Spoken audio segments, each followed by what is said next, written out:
Good evening, everybody. Welcome to our regular council meeting for August 20th, 2024. Councillor Slager has joined us via Zoom.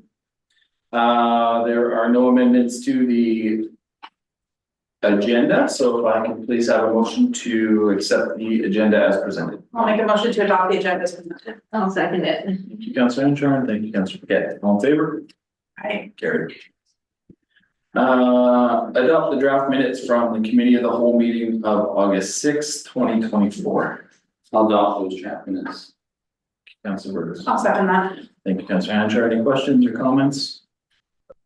Not for me, thank you. None for me either, thank you. All in favor? Aye. Carried. Motion to pay the open payables in the amount of $172,131.16. I'll make the motion to give the open payable. Councillor Paquette. Thank you, Councillor Burgess. Any questions or comments?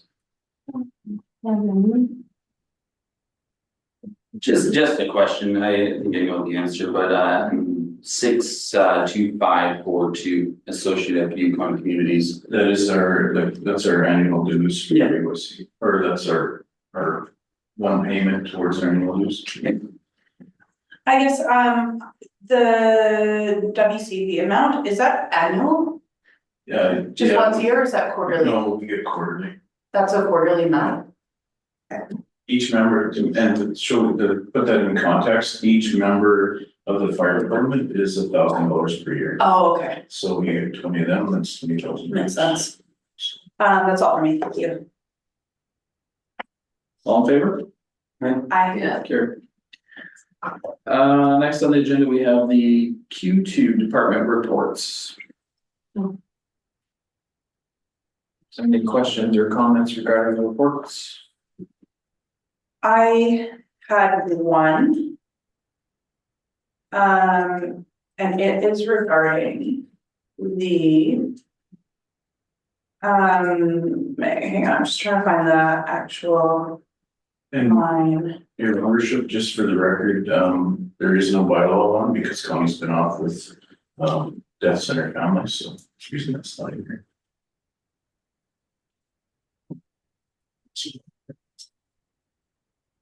Is anybody taking over bylaw then? You're doing it? Okay. Well, Lauren's looking, the one question I had was, I noticed that we've hired a lot of AOCs, like in the rec department. Do we have any plans to hire AOCs in any other departments? The rec is a little different than the others because the others require training, specialty training, and we've been struggling to get them. Where rec, those AOCs are for the like front desk or for the summer positions like NLC and those, so that's the reason that you see a lot of AOCs there. Would we not consider hiring AOCs in other departments so that we could train people? And have people mentored in, and then when people retire, then we would have somebody potentially. That's a different bridge because then if we're doing that, they're not on call. If we're training them, then they have to fall under the training program in the collective agreement and they have to be full-time employees.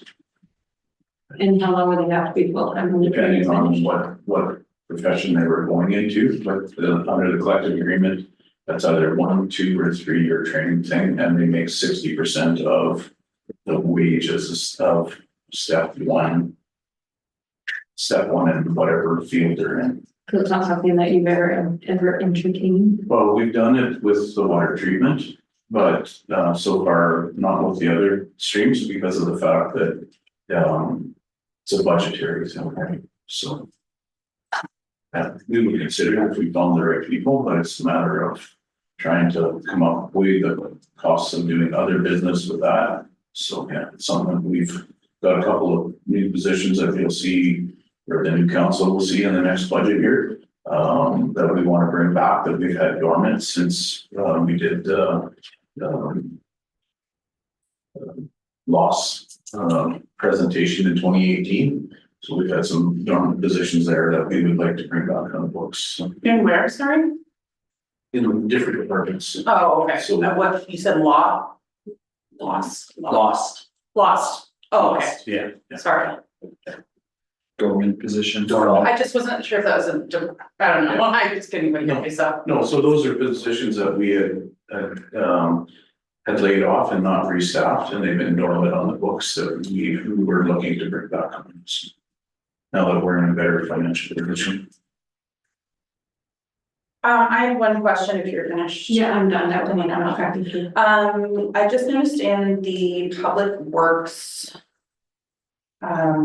Report, there's a line here where it says that their public works has taken on an in-house maintenance program, maintaining the new fleet vehicles and ordering parts to keep the costs down rather than going to third party. And like, I think that's like cool to keep the cost down, but I'm just curious what that does for the warranty on all those new vehicles. Because that was the point of having all the new vehicles, was so that they were covered under warranty, and I just feel like usually that means you have to involve third party. No, the stuff, the maintenance that they're doing is oil changes and grease jobs and that stuff, which doesn't affect your warranty. Yeah. And actually, Finning's been in, and so is Brandt, and actually did a session on the stuff that the guys are doing, which still covers their warranty. Okay, but then so fleet vehicles includes the heavy equipment then as well. I guess I took that to mean like the pickups. The pickup trucks, yeah, you Say that. can, under warranty, you can still do oil changes on your own stuff. Mhm. Oh, okay. Yeah. Is that right? Yeah, that's right. Yeah, it's fully. Thanks.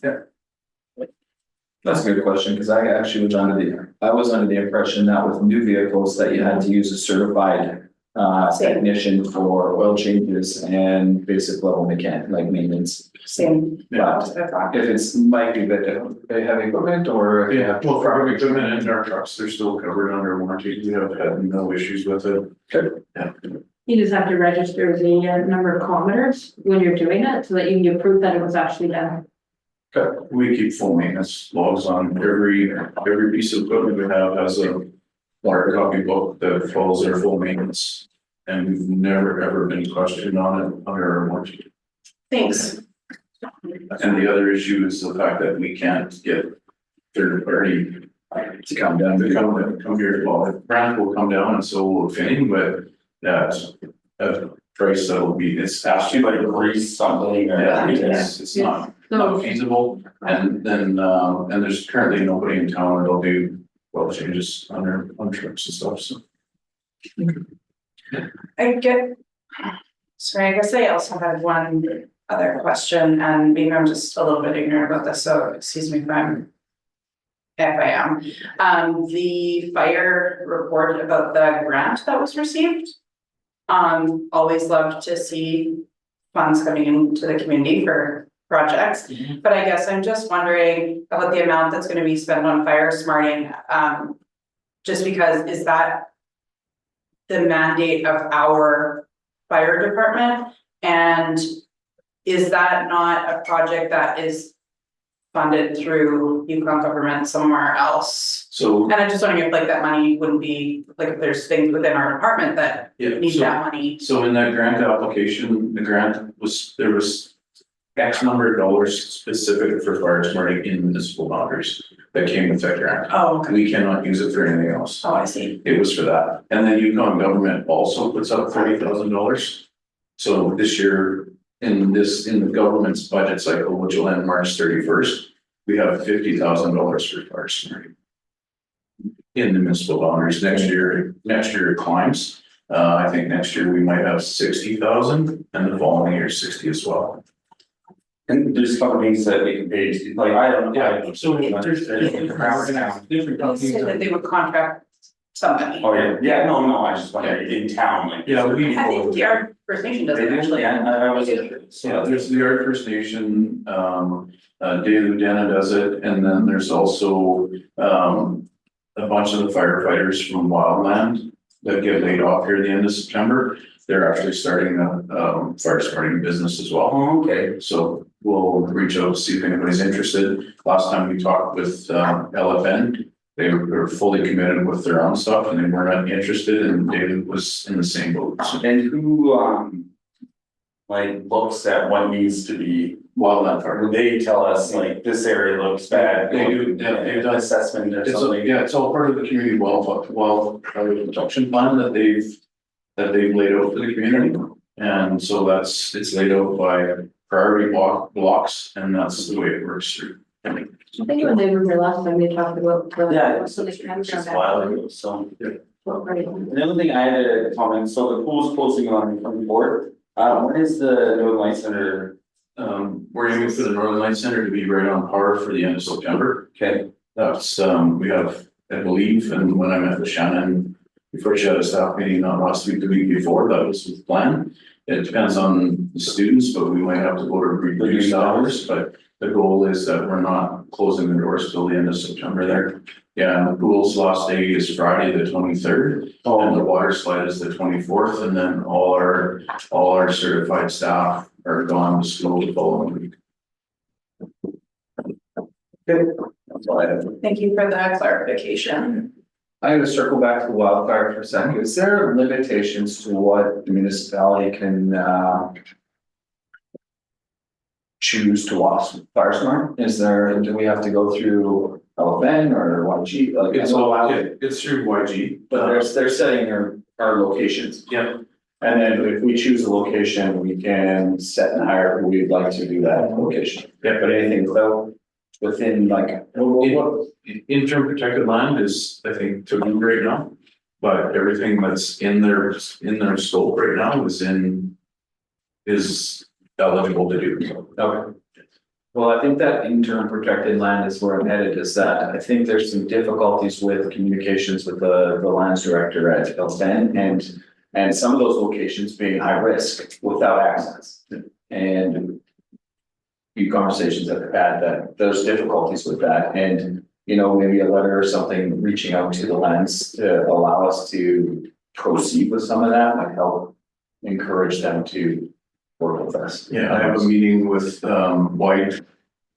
It's dropped off, sorry, excuse me. I have a meeting with Yukon Government Aboriginal Relations and the ADM of Community Services next week, and or sorry, the week of the 27th. And that is to discuss the community wildfire protection plan and all our different priority lots that are priority subdivisions that land development that council us on the list. And there's different levels, if I'm not mistaken, about the type of fire smarting. I think there's mechanical fire smarting, and then there's Everything that we've been approved for is manual, but so it's but solid. mechanical would be advantageous for us to look into. And I think What there's types of lots things fall into that category? I don't know exactly. I think there's heavy equipment operation and Oh. there's. Yeah, so that would be like the expanding the fire areas and doing that type of thing. So that's all part of the community wildfire protection plan that Yukon government's negotiating with the Art First Nation to get them to sign off on. So that goes back to the letter that your worship sent to the premier, which we haven't heard back about. So those are things that are on the follow-up list when that meeting takes place. I just thought since we were on the topic, that we would just discuss it a little more because I think there was some concern with high risk areas and allowing the ability to deal with those sort of things. So that I just put it there. Okay. Any other questions for the quarterly report? No. I have a motion to accept the report. I'll make a motion to accept the quarterly reports. Awesome. I'll second it. Okay, all in favor? Aye. Carry. Next on the agenda, we have the second reading of the general maintenance bylaw 2023-011.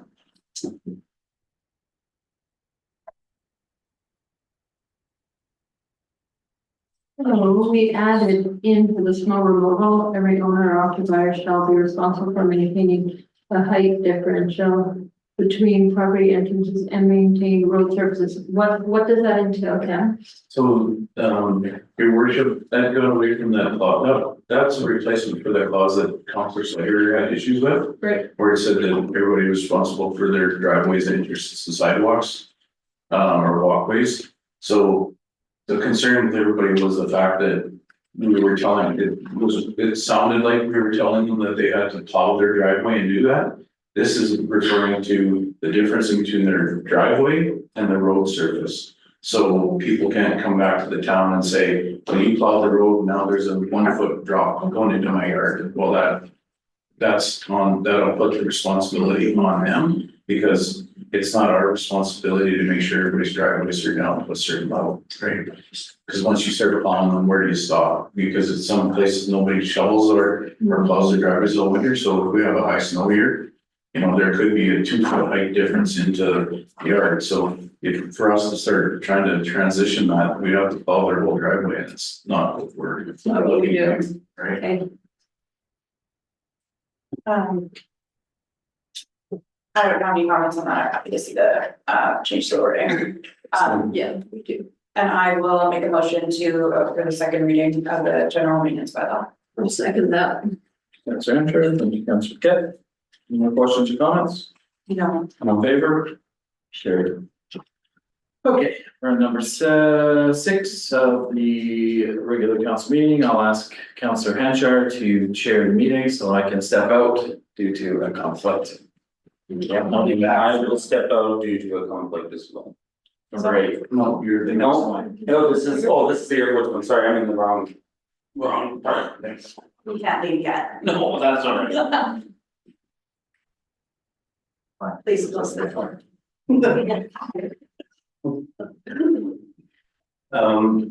So just for the record, it's on for second reading tonight. And then it goes to the committee of the whole meeting on September 3rd for discussion of all the information that council has since the public hearing and everything that's been brought forward. So this is just for reading tonight, and then it would be brought back for third and final reading on the meeting on September 17th. Okay. So in that case, I'm looking for a motion to approve the second reading of the draft bylaw for the zoning amendment 2024-08. I'll make a motion for the second reading of the draft bylaw of the zoning bylaw 2023-08. Oh, you don't want to start. Thank Or you. 2024-0. Second, I'm also second that. all in Could we favor? Before we vote, Yeah, could we not do second and third reading all in one meeting and to expedite the process? Well, it still won't speed up the process, Councillor Slager, because it's still got to go committee of the whole on September 3rd. It'll still be done the same as what was originally scheduled, was for the 17th. When I spoke with his worship, he figured it was easier to get second reading done tonight. And then that way, the committee of the whole stuff can go ahead, and then it just goes for third and final, and it just smoothens out the process. We can pass a motion of any of the whole meeting.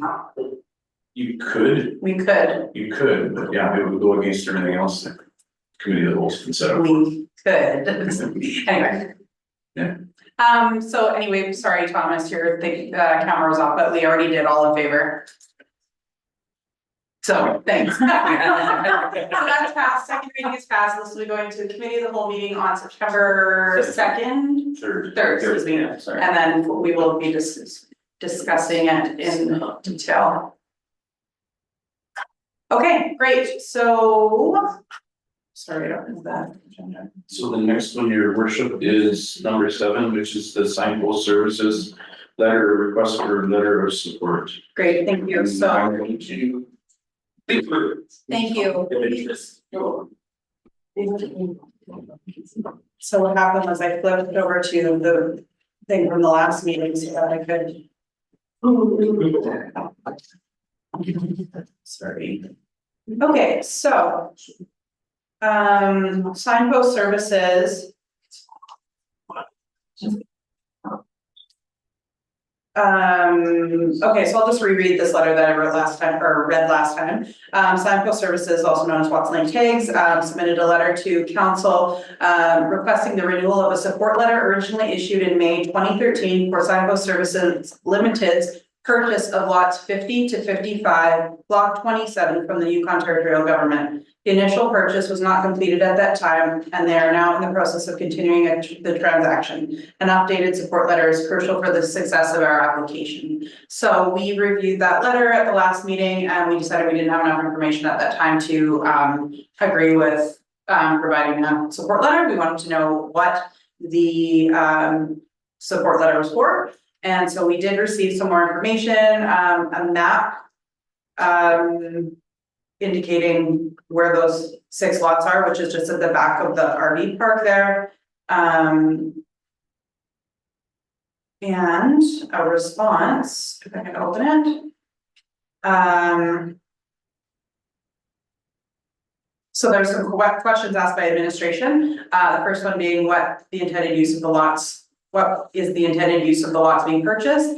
The answer was the lot is intended to expand our current RV park, allowing us to accommodate more travelers and offer enhanced services and additional amenities. However, we only plan to provide power to the extended RV sites, not water or sewer services. They were asked what the reason is that the initial purchase did not go through. The initial purchase did not proceed because the previous owner decided to stop the application process. And the final question was whether the intention was still to extend Chappie Road for access. And they're saying, no, there is no intention to extend Chappie Road for access in this reapplication. However, if there are plans to develop in the future, they're not opposed to it. So it's whether. Your worship, I'll pull up that map, just. Sure, thanks. What are these lots zoned as? And do we know? I'll get into that. Okay. What is that shooting there? It just doesn't see your screen, so I'm just gonna have to slide it.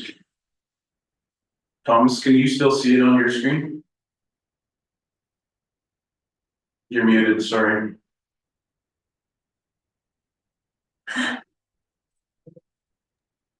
I just got your files, but I did see it and I am familiar with the map. I just don't know what it's zoned. Okay. Put it back where it was, Cam. Sorry, it's Jordan. Put it back where it was. Yeah, but then we can't see it in the room, that's my issue, I'm trying to get it here, so just a second, I'm gonna stop screen sharing, hang on. And then I'll move it back. And then I go screen share.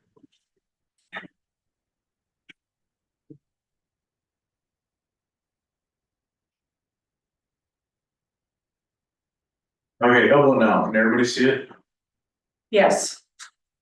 Thomas? Jordan? Yes, I could see it. Yeah, we Okay. can see. All right, thank you. So this map is actually wrong. This end piece here where my cursor is not part of the 5 lots. That's actually public reserve that's there. So that's just like a random 6th piece Yeah, that's it's a not supposed 6 to be on piece that that. should be Okay. in, and that's just the way it appears in GeoYukon. So those 5 lots are currently zoned as hinterland in the zoning bylaw and in the OCP.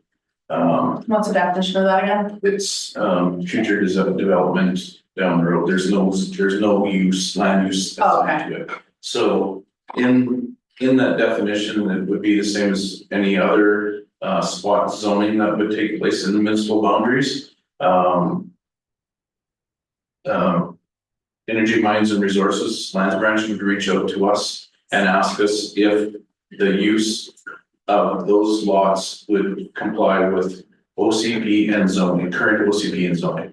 And we have a form letter that goes back and we say that the existing or the proposed use does not comply. And that's the letter that goes, and that's the letter that we submit all the That it time. does or does not. That's right. Okay. And if council was supportive of them getting us support letter, it would go to EMR. I would send that letter. EMR consults with the Arctic First Nation and looks at their greater plans. And if they agree that those lots would be put up for sale, then that would trigger it'd have to be an OCP amendment and a zoning amendment before they would be put on the market. Do so. So they're not available right They're now not available right now. until Um, LFN and the government approve that. Agree to, if they agree to that zone, putting them on the market. So, prime example of something like this we ran into was when Kevin Risto applied for, the lot behind his. Council supported it. And went to EMR and I don't know what elephants, hand was in it, but I know EMR came back and said that they would not sell that lot. And then council sent a second letter saying that they definitely supported that. And at the time, and EMR came back and said, no, we're standing firm on it, that we're not selling it. And that might be the same thing that happened here. I honestly don't know. Okay, So so as far as like administration is concerned, it's non-compliant. That doesn't mean that it can't be brought in as compliant. It'd be no different than changing airport zoning or whatever. It's a matter of, so really our, sorry, didn't mean to cut you off. But I did. So the letter would say that we were not opposed to them entering into the process or something yes. along those Yeah. lines. Yeah, so it would be, you know, if council voted on it, it would be a letter that would go to Energy Mines and Resources that would say that the town, town of Watson Lake is supportive of them selling those lots. And do we have to go through the same process? Because there are people that it would back onto their property. Well, yeah, there would be public hearings and it'd have to go to OCP changes. You remember, it has to go to the minister. The minister has 30 days to get back to us on that. And then the minister will either approve or deny it moving forward in the zoning process. This is a process that would probably take a year to deal with, at least, if it flowed through. I can't see it being any quicker. They are surveyed lots already, Right. but there was no use, and it's the same with the lots that if you look at the lots above the trailer park existing right now, those are surveyed lots as well. Most of those ones above it are interim protected lots. But there's nothing in any of the 5 areas that the municipality that has brought forward are in any part of development because there's no water and sewer there. Right. So, and I think some of it's marginally low land, so it would trigger, if there was residential going in there, it would trigger a lift station. And the lots just kind of like right beside that, is that land set aside or is it also like towards the Campbell Highway from there, just beside it? These are all interim protected lots. Yeah, That whole stretch. okay. I mean, I'm personally probably don't have a problem with issuing a letter of support for them to enter into the process of purchasing lots.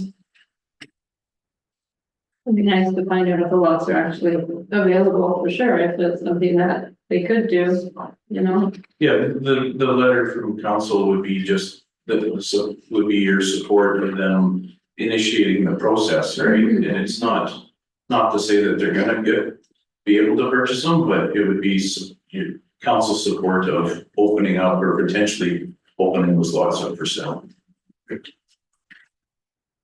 But like say it would trigger a whole chain of events to Yeah. follow with. Thomas, do you have any thoughts on this? I supported it 11 years ago. I support it now. Thank you. So can we get a motion to either, It would be to provide a letter of support to Signpost for services. a motion to provide a letter of support to Signpost Services to enter into the process to purchase the lots from Yukon government? A letter of support for the signpost services through, see if lots 50 to 55, block 27 are available through the Yukon Territory Government. You're making the motion? Yeah. Okay, thank you, I'll Counselor. second. Thank you, Counselor Slager. All in favor? Aye. Passed. Thank you. So we should let the.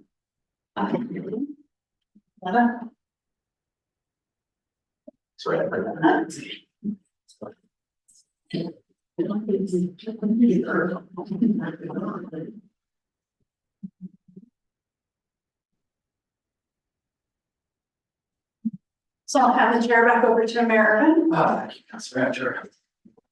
Are we on number 8? All right.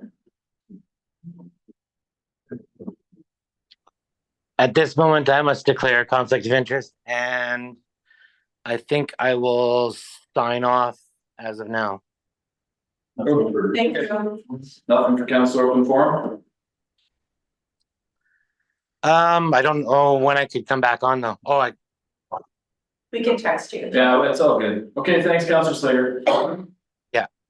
and I don't have anything open for him. Thank you. See ya. Okay, next on our agenda, we have the Housing Accelerator Fund. We have Jordan Stackhouse on the line. Good evening, sir. Hey guys. Okay, nice to see everyone. You guys should have, this report came a little bit late. So hopefully you guys got forwarded a copy yesterday or today. But I'll basically review this with you guys. Coming tonight to council with a request to increase the funding envelope for the housing development grant initiative from originally 400,000 to 560,000. You guys probably aware the call for applications closed for the housing development grant program on Friday of last week. We received 18 applications. 4 were rejected, the rest were accepted. And the so the approved number of housing units is 14 as of right now. So there's 5 sorry, I'm not looking at the report, but I do have it open. I just want to get this right. Sorry. 5 single family, 7 secondary suites, and 1 duplex. Sorry, that's 13 compliant applications. So totaling 14 new units because of that 1 duplex in there. And so originally when we developed the policy and requested a budget amount from council, we were just kind of unsure like what the interest would be. In the application to CMHC in your guys' agreement, we're hoping to create 10 new units out of this initiative. And we believe with the increased funding that we can create 14 new units for Watson Lake through this initiative. And we're asking council for that increase in budget of $160,000 today, so we can fund all of the applications that were accepted and were approved, leading to that creation of 14 new units in Watson Lake, which personally is like huge for your community. Like, I'm just so happy to see that. So happy to be coming with this news today. The alternative is to not increase the budget amount and stay at the 400,000. And in that case, we would proceed with the lottery likely on Friday of this week, do like a Facebook Live thing where we would draw names and do things that way. As far as the money goes, it's like I did check with Graham. We will notify CMHC that if council approves, we will be increasing the budget, but there's no problem with increasing the budget. We have the money through the CMHC HAF fund, and we feel internally very confident that council can make this decision, and we'll be all good. It won't kind of take away from anything else. So I think I'll just stop there. I can talk about the next steps in the process, so if you guys have questions about that, but really I'll just kind of keep it to what we came here to ask for tonight, which was the increase in funding. Thank you. Sure, thanks, Jordan. It's very exciting. It's great, and let's hopefully see all those units come to fruition, which would be fantastic. Maybe we'll just do the motion for that if there's interest or discussion around that, and then we'll talk a bit more about the housing accelerator if that's what. I'm in favor. I'll make a motion to increase the budget from 400,000 to 560,000 in order to fund the creation of 14 new dwelling units in Watson Lake. I'll second that. Thank you, Councilor Bruce. Thank you, Councilor Hanchar. Any more questions? All in favor? Carried. Awesome. I love it. There we go. It's very fun. Great. I'm gonna ask a couple questions before you get started though, Jordan. I just, when talking about these units, which is fantastic, they have to reach 50% compliance to receive the money, correct? What if they don't? Roughly, yeah. So if there is, applicants that aren't successful in meeting that 50% compliance, what is gonna happen with those funds that are associated with that application? Well, there's a bit of nuance to that. If nothing happens, we reserve the right to cancel the agreement within a year and try to reallocate the funds to. In this case, there wouldn't be anybody that didn't receive funding, but like there would, if there's still interest in the community, we would do another call for applications under basically the same process. Like if activity is happening and they're spending money and they're trying to make it happen, we're just going to work with them to see their project complete. I'm not sure exactly if you have a scenario, Mayor Irvin, you're thinking of. I could try to be more specific in my answer. Yeah. I don't have a specific example, but you know, what I'm thinking is maybe somebody has this idea and doesn't realize that they're gonna need more than the budgeted $40,000 plus whatever their personal expenses might be. And they may not be able to complete their unit, you know, within the allotted time frame or whatever. And would we want to support them in trying to give them a timeline, or could we take that money back to reallocate for more applicants down the road that may have not had time now, but might have time later?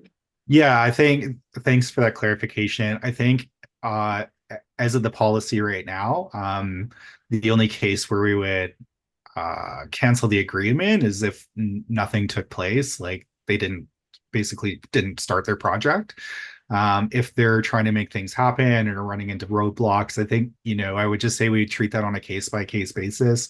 And, you know, I'm sorry, that's maybe not the specificity like in an answer, but there's really so many things that could happen. And like, I know in Watson Lake, for example, like could be difficult to get trades, right? And some applications really, they're just ordering a kit and like putting it together, you know, so that's quite a bit more. Once they order that one thing, like they're going to get their money, you know, so it's like a bit, there's just a variety, I guess, but like I would just say like ultimately, and we're implementing the program, but really up to council, and you know we're here to work with everybody as much as we can to get them compliant. And there's a kind of a whole next step of things. So if they have 10 days to accept the grant now.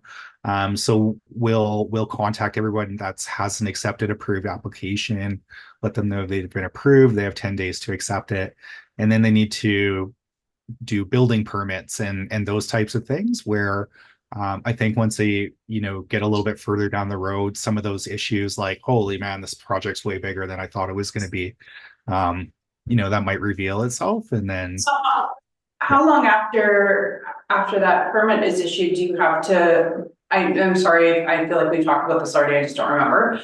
How long after the permit is issued do you have to complete the work because it's winter? Oh yeah. So this like the agreement is going to run for 2 years. So, and really like we're looking for like closed permits for people to get their final payment, but that final payment can go, I think, beyond the program timeline because all CMHC is looking for is building permits. Right. So Okay. there's just a little bit of a difference there.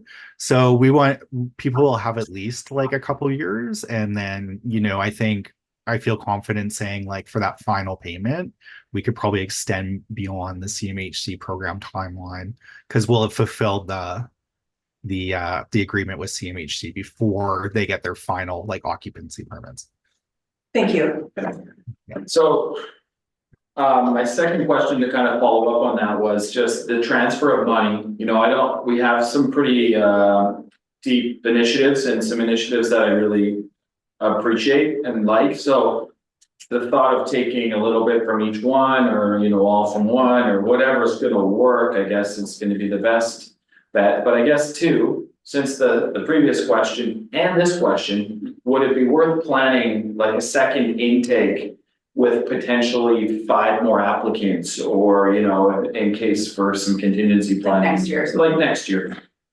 Oh, for sure. Well, I don't want to say, I think that idea is worth exploring for sure. And like, I personally like, you know, there was a big push, as you guys know, and we've really just been focused on this development grant program. And there's a lot of work that went into it, especially this last few weeks, and really ever since we've been in Watson Lake. Now that this is off the table, like I do want to turn our focus to, you know, the other initiatives that we need to do to complete. And I think, you know, whether it's before the election or after, having, you know, probably maybe a meeting with council where we could sit down and hash out some of those plans with a bit more clarity and kind of see, because like even when we were having these community conversations a few months ago, you know, one of the questions we got a lot was, well, this doesn't add up to $2 million. And like, that's right. Like the amounts we had budgeted for these different initiatives didn't add up to $2 million. And so we do need a bit of a plan to, and some things weren't as expensive as anticipated and that kind of thing, which is all great. But we do need a bit of a plan to expend all these funds, you know, and it could include, because this was so successful, it could probably, you know, I would say it could include something like this. Yeah. And we have a whole other grant program that we haven't talked about yet, but I don't want to get too far off the rails here. Yeah. And your worship, just for the record, some of the unqualified applications that didn't make this round will fit perfectly into the next funding stream. Okay. So some of them, there's been discussions with the homeowners about deferring to the next one. Okay. So, Yeah, just trying to maximize it, you know, I don't want to see it go to waste. Like my thought behind the unsuccessful 50% meeting, the 50% might be the CMHC issue where they say, okay, you had an applicant, you followed all the rules, and then right at the end of the timeline, they were unsuccessful. We didn't, you know, we didn't give the money back, but CMHC said, okay, well, that was unsuccessful, we'll take that. Yeah, for sure, your worship. And I could tell you most of them that were turned down were due to zoning issues or compliance issues that money couldn't solve necessarily. So yeah, but well understood, well taken, yeah. Any more questions? I don't have any questions. I'm just encouraged because the last time we talked about this, I think Cam told us there were 2 applications. So very exciting to hear that there were so many applications. last week was busy right down to the 4 o'clock or 4:30 admission day. Love that. That's good, that's good. That's awesome. Yeah, guys, I don't know, like I'm not trying to toot anybody's horn, but I know working with Cam over this last week and Graham, like it's been really busy. We pumped out a lot of work, and like I'm just so pleased to see like that, you know, it's one thing to say you're going to do it, and then another thing to actually do it and it be successful. And you know, we're not out of the woods yet by any means, but I think we've crossed an important milestone where we've gotten the interest, like people are excited. We're going to give out this money and hopefully bang for buck. I'm not sure council's done anything better for housing in Watson Lake, really. Yep. Okay, well, Thanks, thank you very much, Jordan, for all your work. We really appreciate it. Yeah. Thank you. And we'll try and set up a time like you suggested before the end of our term to make sure that we have some more discussion, just so we can, you know. who Keep knows the what- ball rolling. Keep the ball rolling. Yeah, no, 100%, guys. I'll follow. There's a bunch of next steps with this stuff, and we'll just work with Cam and we'll keep you guys in the loop. No worries. Awesome, thank you. Thanks. Okay.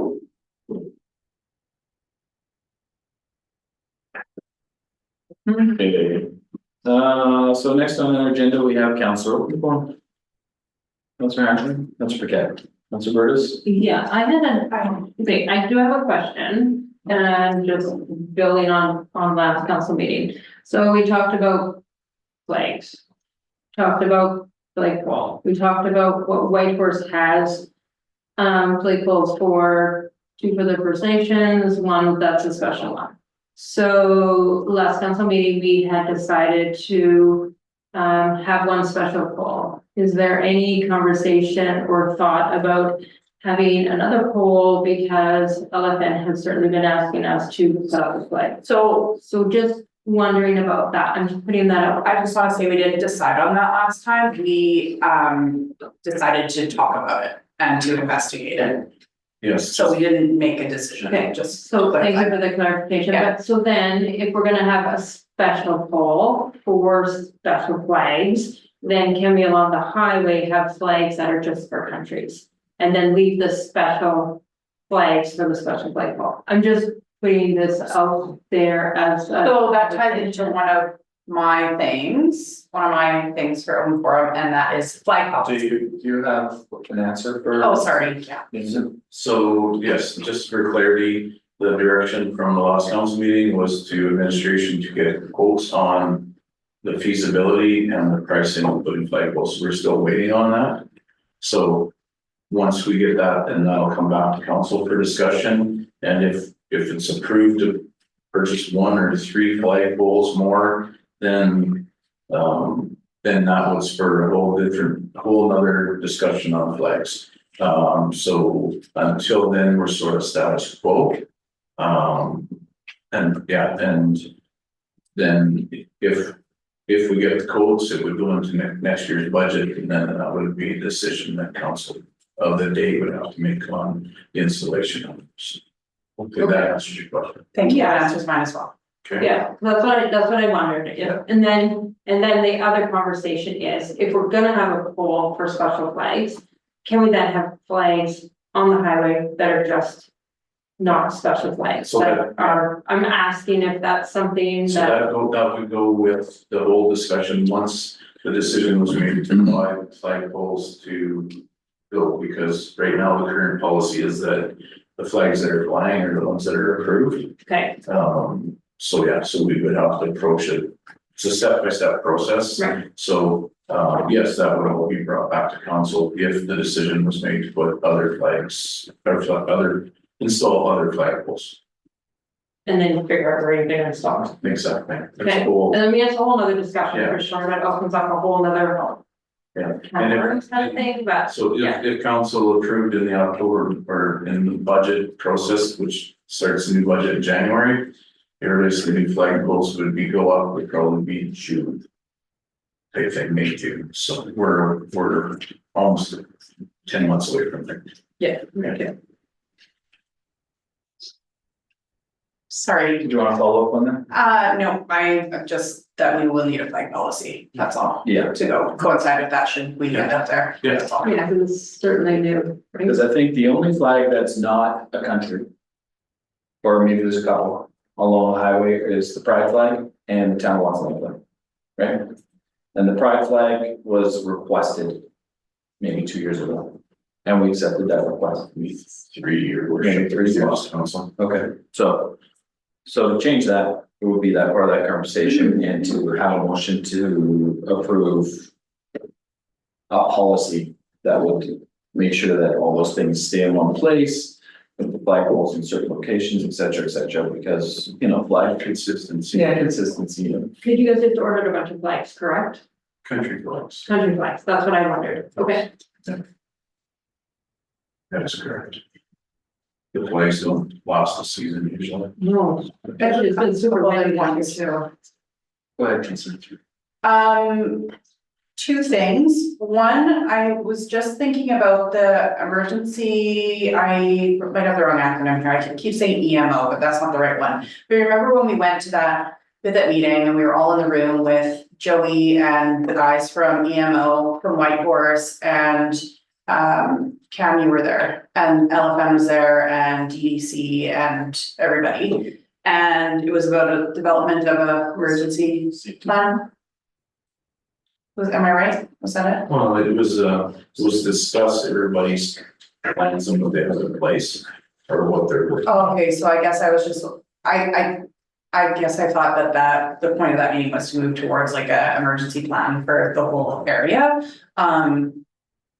Well, And I guess I was just wondering what was happening with that now, if that's just like gone or, yeah, your worship, so that was, well, we've actually held 5 meetings now. oh, okay, so it's still happening in that. The only issue is the only continuity that's been in the room has been ourselves, Wildland Fire and the RCP. All the other meetings have been very sporadic on who's attending and, I think, David Genna, has been participated in 2 meetings. LFN have only participated in 1. And the other emergency services have been all over the map. So we're still driving the bus, doing our thing. So, Director of Protective Services is going through our plan. We met about it over the last couple of weeks again. It just those things that keep me up at night when you look at Jasper and all that wonderful stuff. So, you know, we were on high alert here 2 weekends ago when they went extreme. They actually, Wildland had gone to the extreme to actually stop them 2 full crews with both the helicopters, and actually had reached out to a couple of the local contractors to see what they had available for heavy equipment in case there was a need, because it was a westerly wind and there was high lightning on the radar to the west of us. So those type of things are, you know, just make you not sleep. And so we've been revisiting it. It's on my desk. We keep I going just through it and picking it apart. wasn't sure if that was like something that died when Joey No, it is. left, or if the current fire chief is working on that, or if you're working on it, or. We're all working on it actually, but that is, John's actually going to school. That's he's taking his, I believe, his master's in emergency management. So he's, yeah, every night he's up till midnight or 1 o'clock doing this emergency management training stuff. And in the meantime, he's looking at ourselves to see where we can improve, so. Okay, thank you. Yeah. My other thing is, I was hoping that we could get an update on the cemetery. I feel like we haven't heard about that in a really long time, and we spent a lot of time on that bylaw, which I realize is completely separate from the cemetery itself, but I'm just wondering, we have like a work order and like a big, what do you call it, a plan? So I can update you on that. We've got our plan. We've been working with the consultants. We actually put it out for tender to get the work done. They put it out to an invitational tender to 8 companies, 8 or 9, Tiffany, I feel correct me, but 8 or 9 companies. They put an invitational tender out to actually do the work, and no one was interested in doing our work. So now we're in the process of putting another call for proposals in. So, Okay, so, because it involves surveying and a whole bunch of stuff that it's, yeah, I don't know why people aren't interested. Maybe because it's a cemetery and they figure it's, who knows? is that something that you would maybe put the tender up for like soon, so that it would be? Yeah, we've been working on this since. Oh, okay, It's been on our desk. It's been back and forth. We got the consultant working on it. It's just now, you know, we had to go through the tender, we got the tender all written up and it was put out, and then we would have to wait for the tender period to close to find out that nobody applied, and then we had the consultant go back and question the companies as to why they weren't interested, and so now we're back to resubmitting it again. so I guess thank you. I guess my last question is there been any thought to taking down the white crosses that are there? Because we've heard a bunch of times that that was like.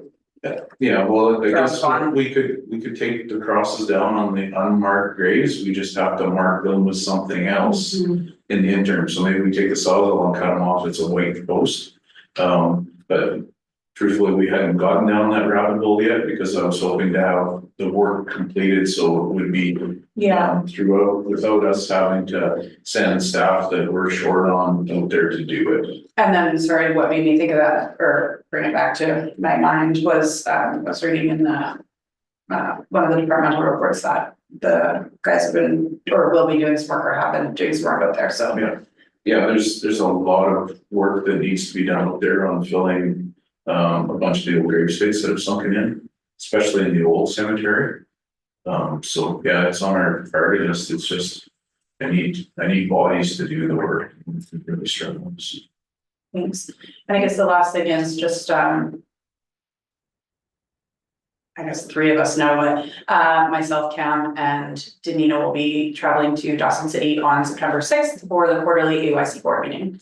So if there's anything that anyone wants us to bring up, let us know. That was what, December? September. Yeah, I was like, September. Well, actually, there is something. I would be very curious to know what White Horse's policy is between with the clothing and language. There was something on the radio about policy regarding It has to do with delegations in their council chamber. Yeah. delegations. Yeah, Okay. and public that are attending, they are having some issues with that. Okay. They were bringing in, your worship, people were bringing in t-shirts that were. Okay.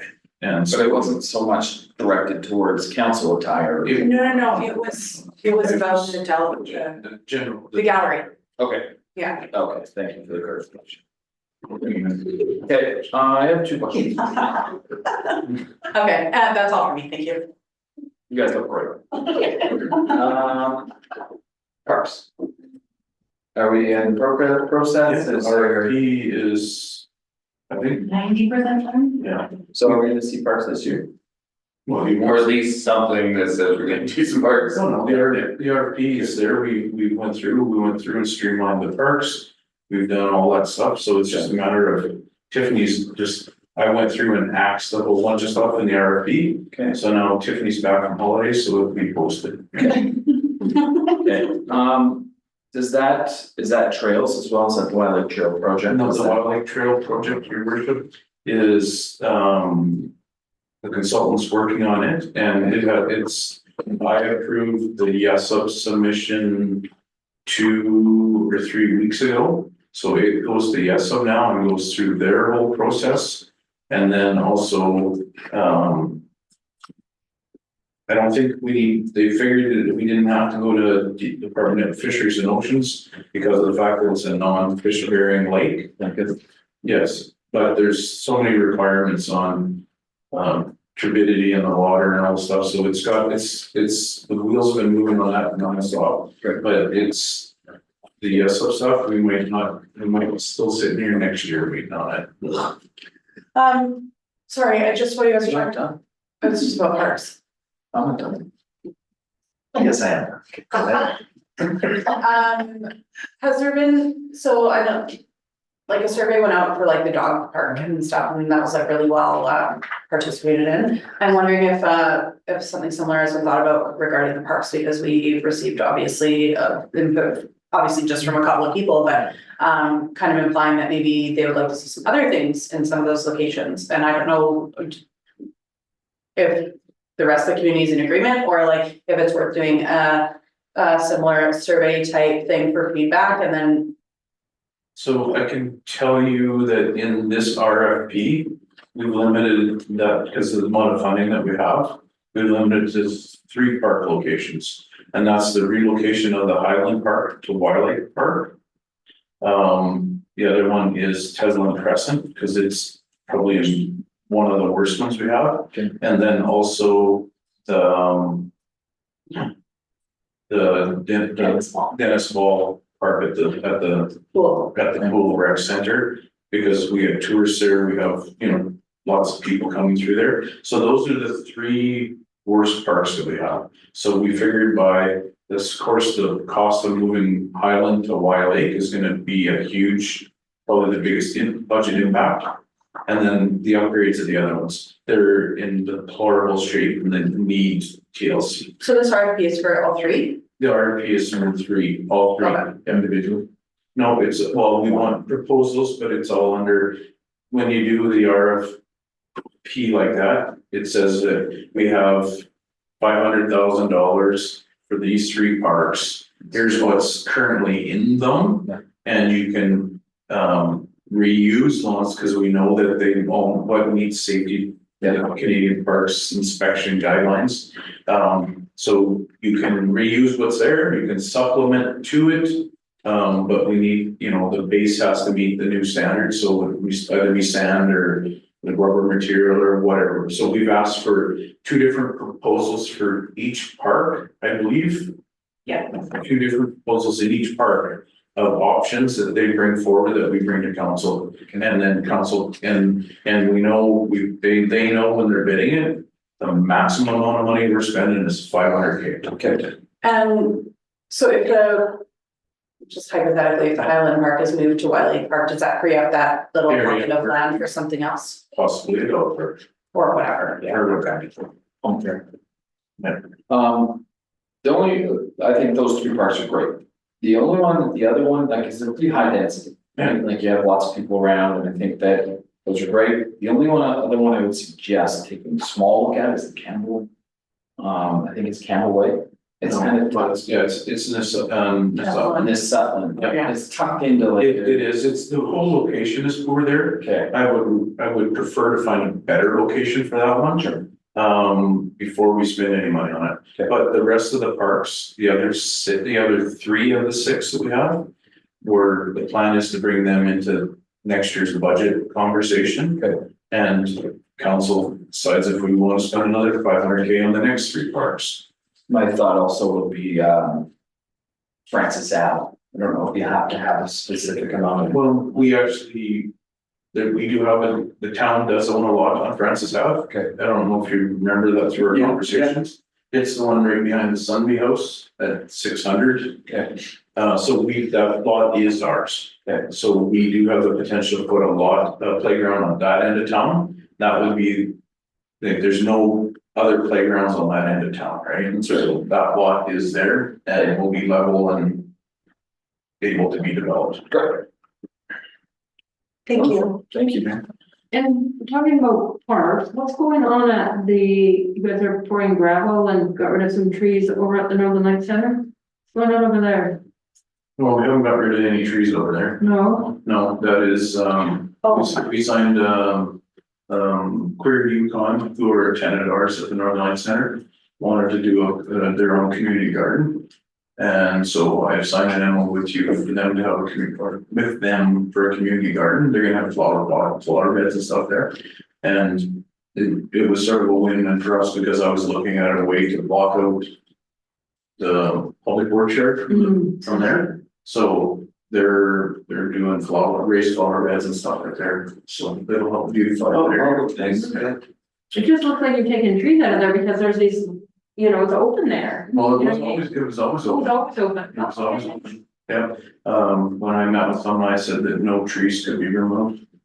Yeah, And so they're paying for all of that? it's all now, they received CDF funding that we were turned down for the Sandy Dump, so. Interesting. You should ask them those.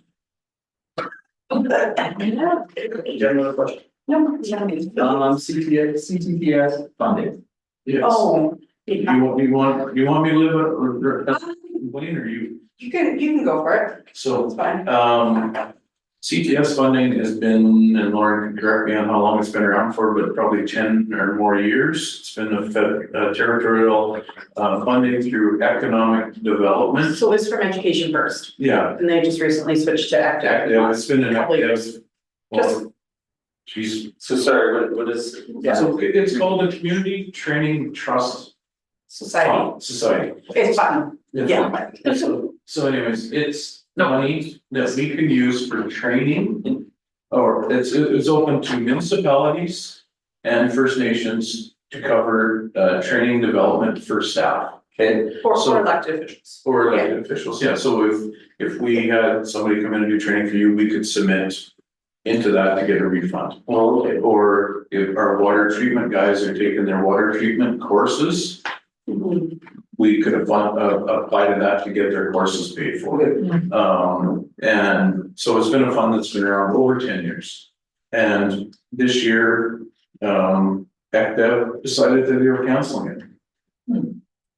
And no reasoning till the bitter end, and I think they just said that things are tight and they're reallocating their priorities. I think nationally, whatever fund they get their money for whatever program that comes from, that nationally, that program was decreased by like hundreds of millions or something, like, so they were cut really short.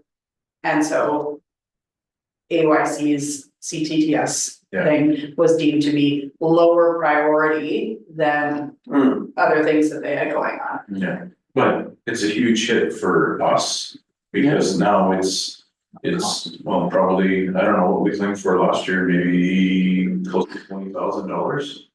That we were applying for to get back every year. So now it's another budgetary hit, so when you look at it in terms of taxes, it's about a 1% tax hit to the municipality. So we're trying hard to find something else at AYC obviously, but But I think, in the meantime, I was just wondering if council would be interested in, and sending a letter to maybe the premier to voice. You don't see why you wouldn't do that, at least for municipalities, I mean, that's a huge part of everything we do. It's hard on small municipalities to keep people up to their regulations. So so we're just trying to keep up to what they're they're doing, so why Exactly. wouldn't we want to support the training? Yeah. It's just, It keeps, it's a worth something, because it keeps us in compliance, so it's definitely a safety, health and safety issue as well. It's just another thing of the territorial government downloading on us, right? So, well, and they're cutting off our training funds, they're reluctantly looking at the CMG, so it's just like another way that they're, you know. so that was my next question, where's the CMG negotiations at, and are you gonna have something for us after this meeting, or is it? yes, so hence the reason I'm going to Dawson. Is because actually on holidays. So I'm spending 5 days going to Dawson and back to present on the CMG negotiations. So until we present on the 6th in Dawson, I cannot speak publicly about what we're at. All right. Thank you. I'm confident with our stance from AYC. Mhm. There's been pushback from government like we expected, but after, Councillor Hanchar and Councillor can update you on the meeting on the 17th, because I'm gonna be here. But we're meeting, it's down to the crunch meetings, because we're meeting again the 27th is our next meeting. And then we're meeting at 8:30 in the morning on the 5th, which is the day I get on the plane flight to Dawson to present. So. Oh, Well, thank you for your time. yeah, thanks. Yeah, for sure. I would like to say thank you for all of the administration's help at Discovery Days. I think the parade was well attended, it was great. Thank you for flipping burgers. It was a big lineup, which is why I didn't have a burger. And the Cougars from the seniors won the best float. That's awesome. It was an awesome float. It was really good. Patty McLeod had the most amazing cougar outfit and a cougar. Yeah, no, it was great for such short notice, and what it was a great turnout. It was a great group of people. It was fun. Yeah, and unfortunately, we got, for lack of better terms, we've been caught with our pants down, because Casca Days was supposed to be the front and center of the weekend, and when they canceled last minute, We didn't have anything. staff wise, we couldn't because of being a union environment, we couldn't reshuffle in time to actually run more events. Yeah. But people that were there, everybody had a good time, and everybody was gone by 1 o'clock, and I think- wanted to do other things, and the weather was nice. I think the ease of it all was actually really nice, because there wasn't a whole lot going on, forced people to socialize, and it was just nice. It was just a good day, and there's lots of good people, so.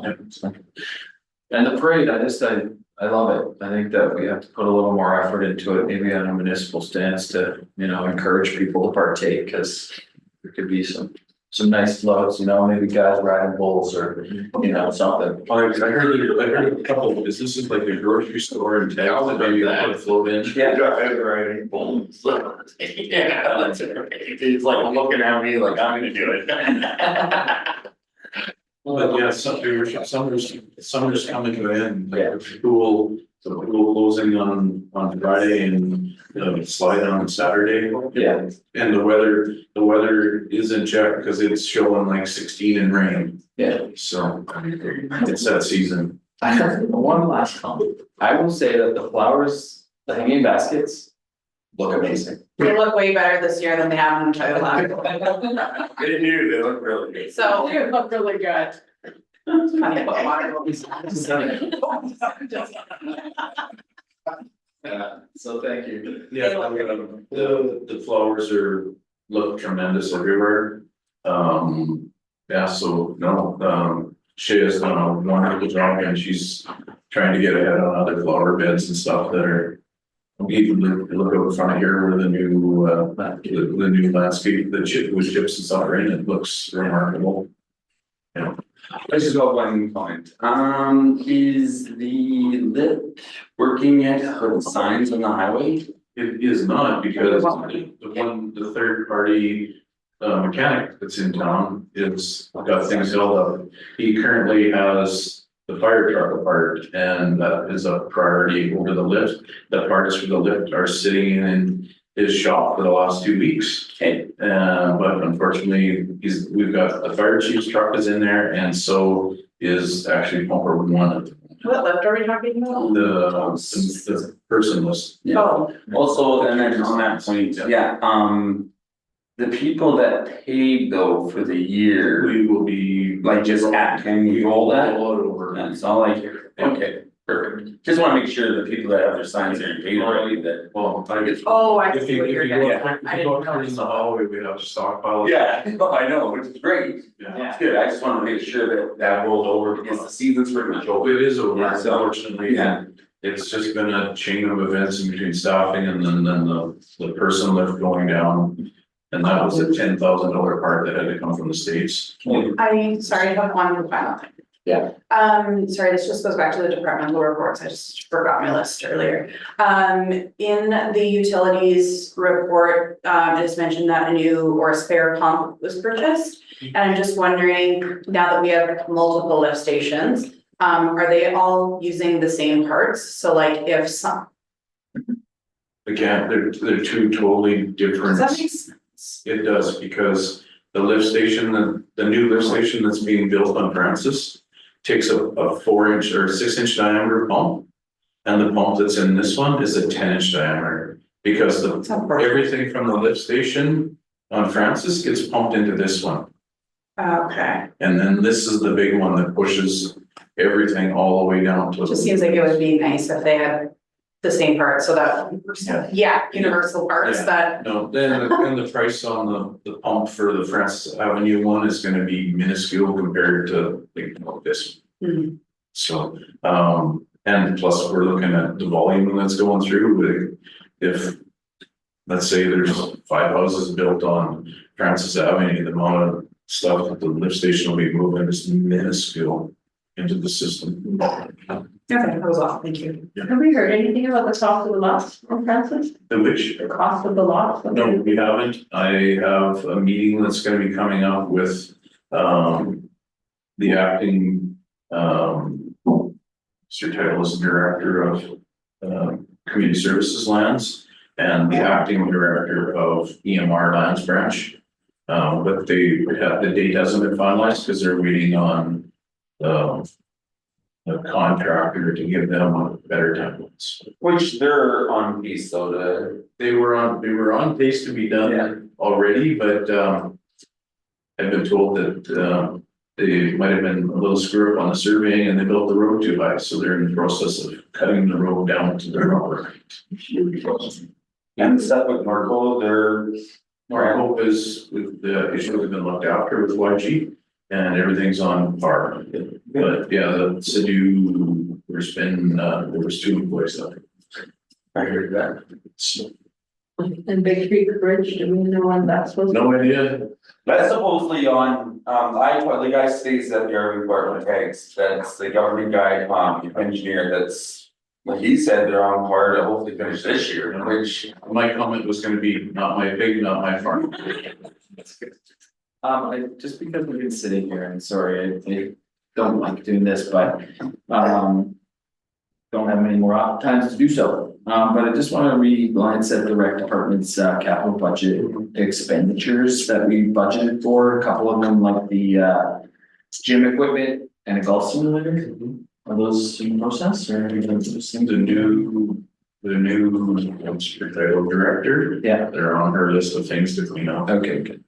Yeah, there's just a lot in there for the rec department that might have been, With that transition, it's been, okay. You know, Are you, oh, cause yeah, and I guess a lot of them will have to go over in the boilers. boilers, they're working on all aspects. Those projects, those are, I knew they weren't gonna be done this year, Okay. but we had to budget so we could start to work on them. But the golf simulator, those are easy things that are actually off the shelf sort of things, you know, so they don't. The time frame to get them is minuscule. And the fire trucks. Fire trucks, there was another meeting last Thursday with the chief and the members to go over the final specs documents. Okay. And we plan on getting them out next week for tender. Cool. Yeah. Great. Okay, anything else for open forum? You better adjourn, or I'm gonna think of Just something. maybe one more, Shannon's old job, like, Oh, yeah. is that you had any? Oh. Yes, the saga continues. Sounds Last promising. time we were here, you said you had some applicants. Yeah, Doing And we interviews. interviewed and went to doing I was doing, Tiffany did a reference check. Not last Friday, the Friday before, I went to finish them on the Monday. I finished doing the second one and I reached out to the candidate and asked him clarity on a phone number for the third reference. And his response was, thanks for the opportunity, I just accepted another position. So we're back to ground zero. Tiffany and I met this morning and we're actually gonna go to, we're reaching out to HR firms. And instead of going the ad route this time. And then we've also been approached by a temp firm that could contract with somebody in the interim until we're able to start. So that's what we're working on as of this morning. It's frustrating. No, just hard, like, because Shannon's doing both right now, right, sort of, Yeah, Yeah. she's, just a lot, trying to focus on one. yeah, no, and I want, that's why I'm looking at the temp thing. Yeah. So that way we can get, so she can be totally concentrated on her new position, right? Sure. Cause right now, Tiff's still doing some of her new position and she's doing some and. Yeah. It's all over the map, right? But we are getting through it, but you know, starting in 10 days, she'll be doing my job as well, so. Sweet. We're going back to old times. Good, okay, Yeah, no, it'll be easier when summer wraps up too. Oh, well, because, you know, once the pool's closed and everything's slowed down, we can focus, like, this morning Tiffany was, or not Tiffany, Shannon actually had only one staff member off. I was just about to ask, like, I think she's starting to get restaffed again, right, Yeah. like, where the. Yeah, but then we're losing the summer students in a Yeah. month, so, you know, it's a vicious circle. Right, that's it for me. Yeah, Yeah, please put me for a call for adjournment. I'll make the motion to it. I will second that. All in favor? Great, thank you.